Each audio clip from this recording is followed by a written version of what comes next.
তুমি কে আমি কে, রাজাকার রাজাকার। উত্তাল বাংলাদেশের ছাত্র সমাজের এখন এটাই স্লোগান। বাংলাদেশের ছাত্র সমাজ কিসের অধিকার চেয়ে আন্দোলন করছে? তারা নিজেকে রাজাকার কেনই বা বলছে? এই রাজাকার কারা? রাজাকার বলাতে ছাত্র সমাজ কেন অপমানিত বোধ করছে? গত কয়েকদিন ধরে বাংলাদেশের পরিস্থিতি উত্তাল। অগ্নিগর্ভ অবস্থা এখন বাংলাদেশে। ইন্টারনেটের সাথে সাথে ট্রেন মেট্রোর পরিষেবাও বন্ধ করে দেওয়া হয়েছে। কী কারণে বাংলাদেশের ছাত্র সমাজ আন্দোলন করে বাংলাদেশকে অগ্নিগর্ভ করে তুলল? আড্ডার এই পর্বে সেই সব কিছুই বিস্তারিতভাবে জানাবো। নমস্কার, সবাইকে স্বাগত জানিয়ে আড্ডা ব্লগারের নতুন একটা পর্ব শুরু করছি।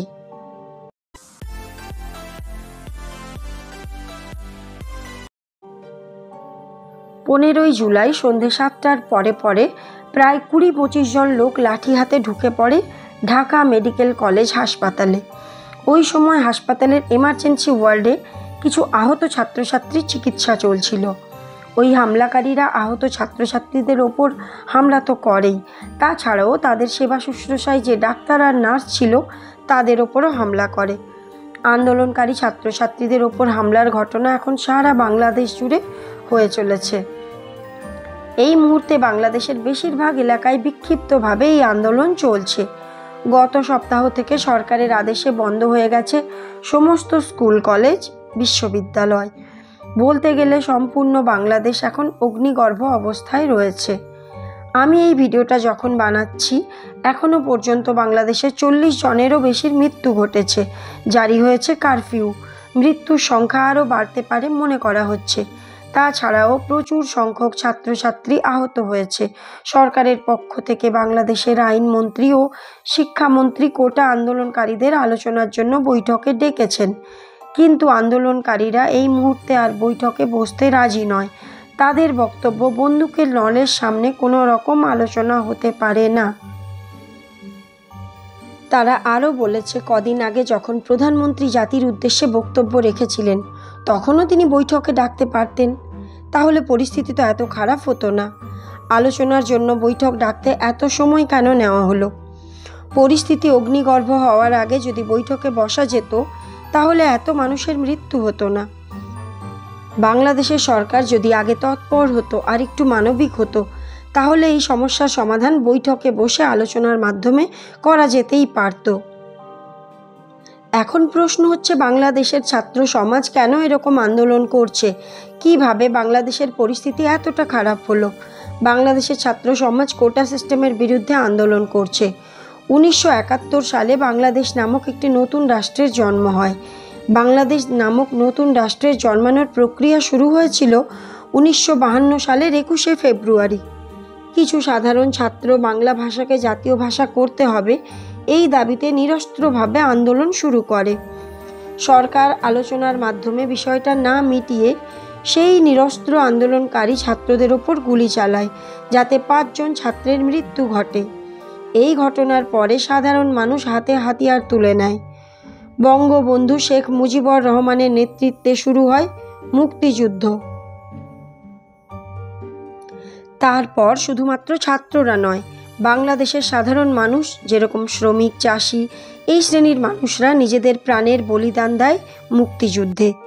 যে সাধারণ মানুষরা অস্ত্রশস্ত্র হাতে একটা স্বাধীন রাষ্ট্রের জন্য ঝাঁপিয়ে পড়েছিল, বঙ্গবন্ধু মুজিবুর রহমান তাদের জন্য 30% সরকারি চাকরি সংরক্ষণ করেন।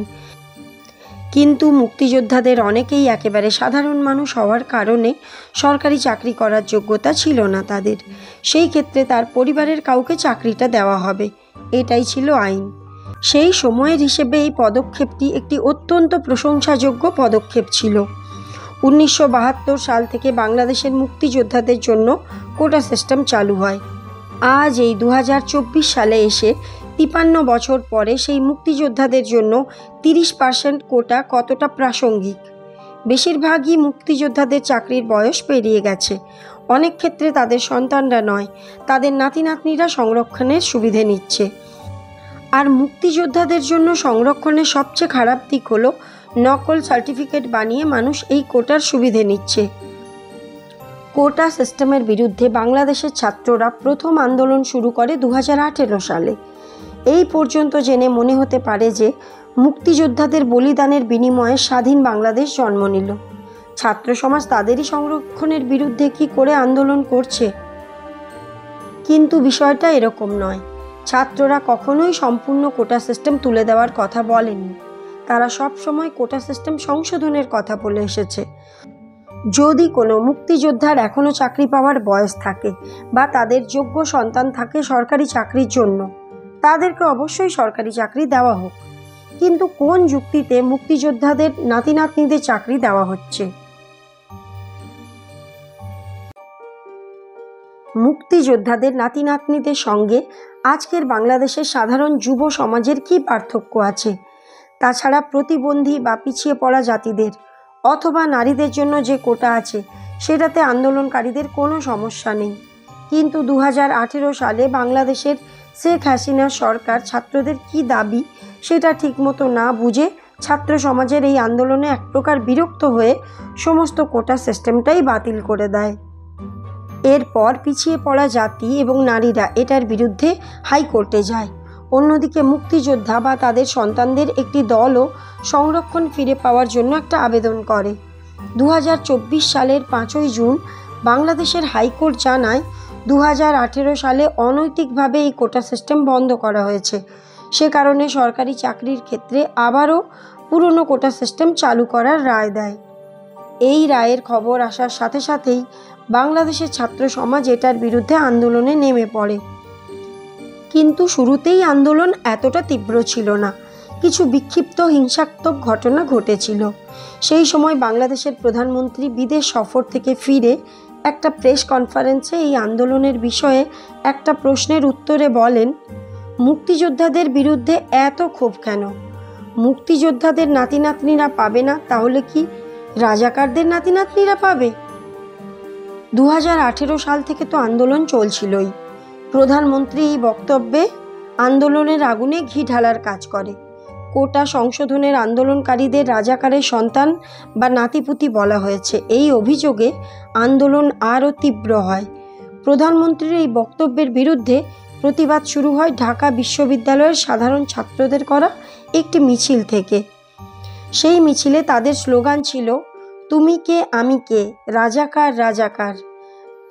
রাজাকার হলো বাংলাদেশের একটি অত্যন্ত ঘৃণিত জাতি, যারা মুক্তিযুদ্ধের সময় লুটপাট, প্রচুর মানুষের হত্যাসহ নারীদের ধর্ষণ করেছিল।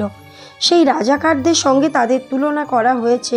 এই অভিযোগে বাংলাদেশের ছাত্র সমাজ আরও তীব্র আন্দোলনে নামে। বাংলাদেশের পুলিশ প্রশাসন বা আর্মি নয়, এই আন্দোলন দমনে সক্রিয় ভূমিকা নিচ্ছে সরকারের ছত্রছায়ায় থাকা ছাত্রলীগ। তারাই আন্দোলনকারী ছাত্রদের ওপর আক্রমণ করে এই আন্দোলনকে হিংসাত্মক রূপ দেয়। হাইকোর্টের এই রায়ের বিরুদ্ধে বাংলাদেশ সরকার সুপ্রিম কোর্টে আবেদন করে। সুপ্রিম কোর্ট এই রায়ে স্থগিতাদেশ দিয়েছে।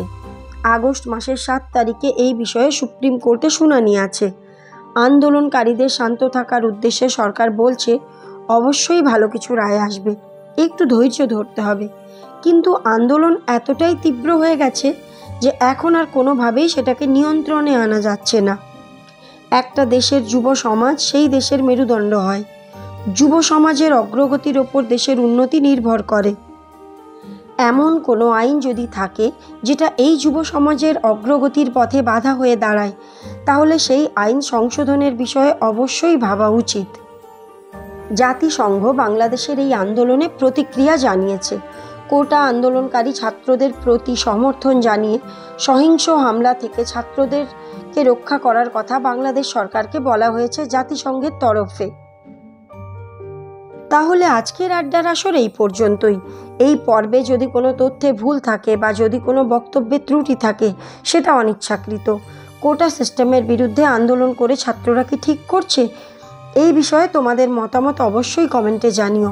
ভিডিওটা ভালো লাগলে অবশ্যই একটা লাইক করো, শেয়ার করে অন্যকেও দেখার সুযোগ করে দিও। দেখা হবে আড্ডা ব্লগারের নতুন একটা পর্বে। ফেসবুকে দেখলে পেজটাকে প্লিজ ফলো করো, আর ইউটিউবে দেখলে সাবস্ক্রাইব করো। ভিডিওটা সম্পূর্ণ দেখার জন্য আমি দীপান্বিতা সবাইকে অসংখ্য ধন্যবাদ জানাচ্ছি।